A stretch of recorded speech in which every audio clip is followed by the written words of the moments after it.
Eu queria que você comentasse sobre as variações que você fez, principalmente no ataque, né? E o quanto o Juninho vai agregar nessa função, né? E o quanto ele pode contribuir daqui para frente. Variações, você falou, desculpa? Isso. Que tipo de variações?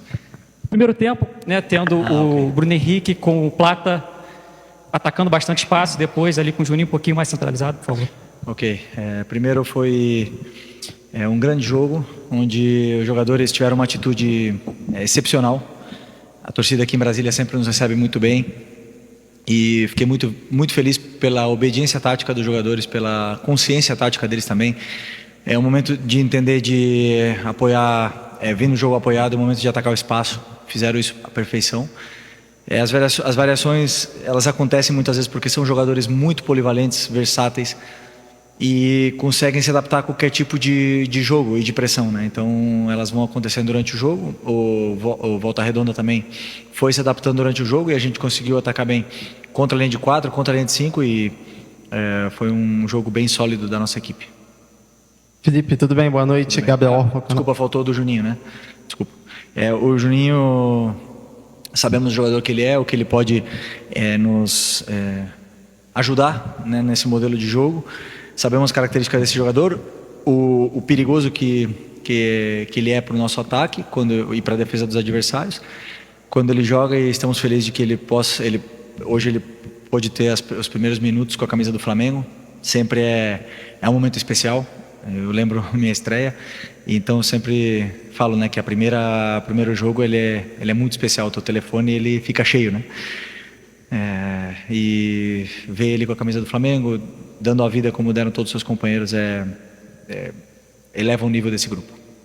Agora sim, boa noite. Gabriel Orfa, canal Paparazzo Rubro Negro. Felipe, o Flamengo tem uma final à frente agora na Supercopa contra o Botafogo. Queria que você falasse da importância desses dois jogos do Campeonato Carioca, né? Hoje contra o Volta Redonda e contra o Sampaio Corrêa no meio de semana, para essa preparação para a final. E se puder também falar sobre o Carlinhos ter ficado no Rio, ele que é o artilheiro do Campeonato Carioca. Obrigado.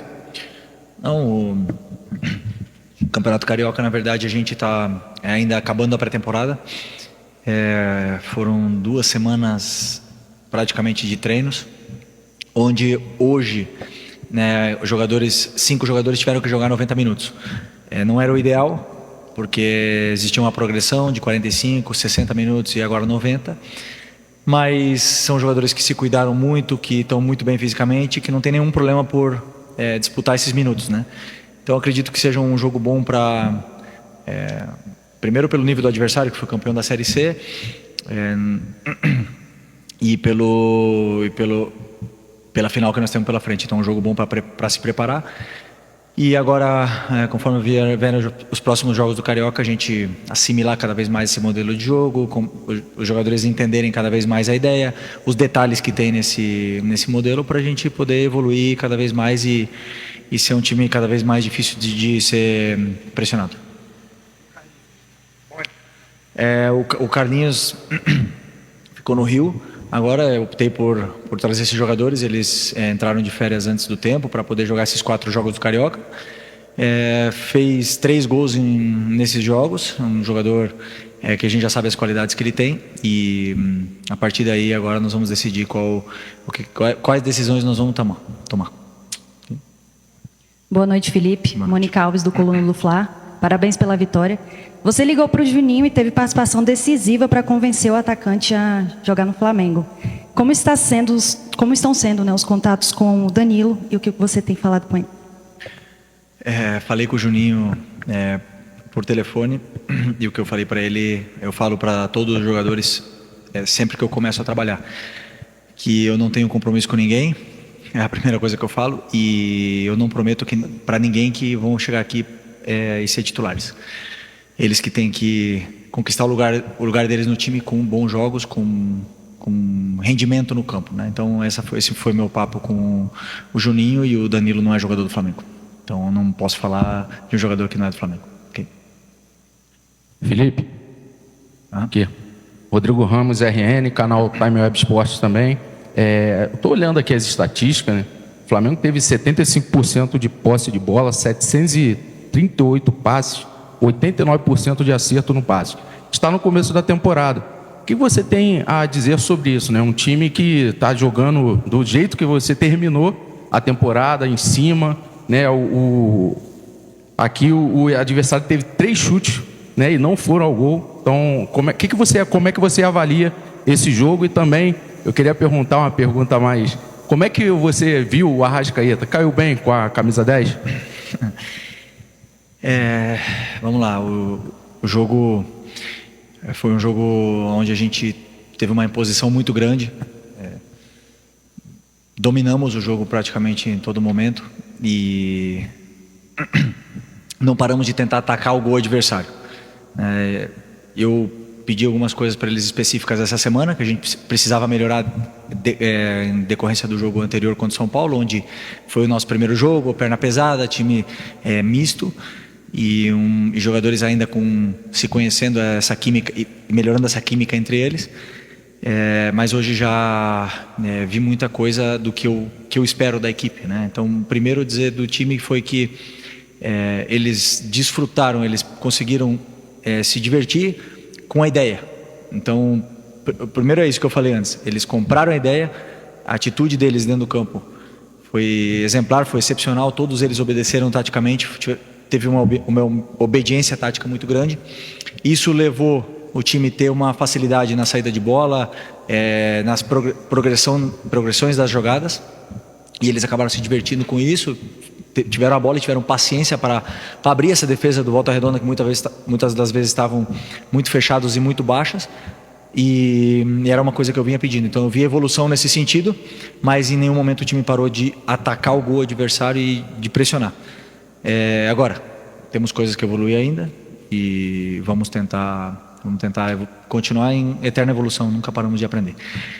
O Arrascaeta, camisa 10, é bonito, né? Porque é um jogador que merece a 10 e é o nosso craque, tá aqui desde 2019, tem a história no clube, merece, e tem o aval do Zico, que é o mais importante. Okay? Oi, Felipe, boa noite, tudo bem? Gostaria de fazer uma pergunta menos do jogo de hoje, mais projetando a temporada mesmo. Você respondeu agora há pouco sobre o Carlinhos, e eu gostaria de estender a outros 2 jogadores que também ficaram aqui no Carioca e não foram para os Estados Unidos: o Pablo, que retorna de empréstimo e foi até capitão, e o Lohan, que é um jovem jogador, joia aí da base. Quais são os planos seus, do clube, para eles? Eles estão liberados para aceitar eventuais propostas que possam surgir? Isso ainda vai ser debatido? Terão espaço? Obrigado. Bom, primeiro dizer que esse é um assunto exclusivamente da diretoria, né? Claro que eu tenho opinião nesse assunto, mas é um assunto que o Boto vai poder responder para vocês. Eu estou com um grupo aqui que participou da pré-temporada inteira comigo, que bebeu da água do conteúdo que eu passei para eles. Eles tiveram essa imersão desses 9 dias com treinos, com vídeos, com correções. Então é um grupo que está na frente, né? Que partiu na frente nesse ponto, nesse quesito tático, que é uma coisa que eu prezo muito.